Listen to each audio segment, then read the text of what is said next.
একটি গভীর জঙ্গলে একদিন এক বাঘ আর এক খেকশিয়াল বসে গল্প করছিল।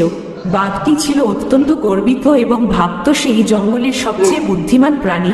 আর খেকশিয়াল, সে ছিল ছোট হলেও খুব চালাক। সে সবসময় তার বুদ্ধির জোরে কঠিন পরিস্থিতি থেকে বেরিয়ে আসতো। একদিন খেকশিয়াল বাঘকে বলল, বাঘ ভাই, তুমিই তো এই জঙ্গলের রাজা, কিন্তু শুনেছি অন্য জঙ্গলে তোমার মতো আরেকটা বাঘ আছে যে নাকি তোমার থেকেও বুদ্ধিমান। বাঘ অবাক হয়ে বলল, তা কিভাবে সম্ভব? আমি তো এই জঙ্গলের সবচেয়ে শক্তিশালী আর বুদ্ধিমান প্রাণী। খেকশিয়াল মুচকি হেসে বলল, তাহলে প্রমাণ করো। আমরা দুজন যদি একটা কঠিন বিপদে পড়ি, তখন দেখা যাবে কে বেশি চালাক।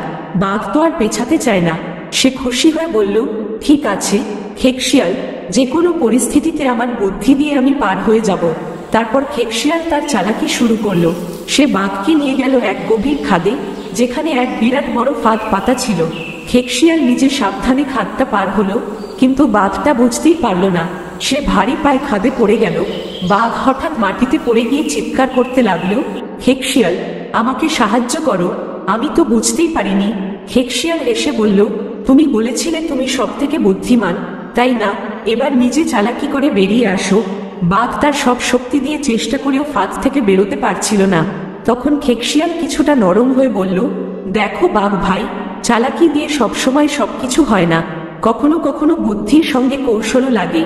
চলো, আমি তোমাকে সাহায্য করি, কিন্তু পরের বার এত অহংকার করো না।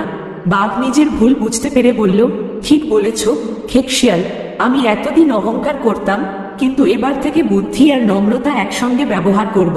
এরপর থেকে বাঘ আর খেকশিয়াল ভালো বন্ধু হয়ে গেল। তারা একে অপরকে সাহায্য করত আর বুদ্ধি দিয়ে জঙ্গলের নানা সমস্যার সমাধান করত। গল্পের শিক্ষা, বুদ্ধি দিয়ে সবসময় জয়ী হওয়া যায়, কিন্তু কখনো কখনো বিনম্রতা ও কৌশল প্রয়োজন।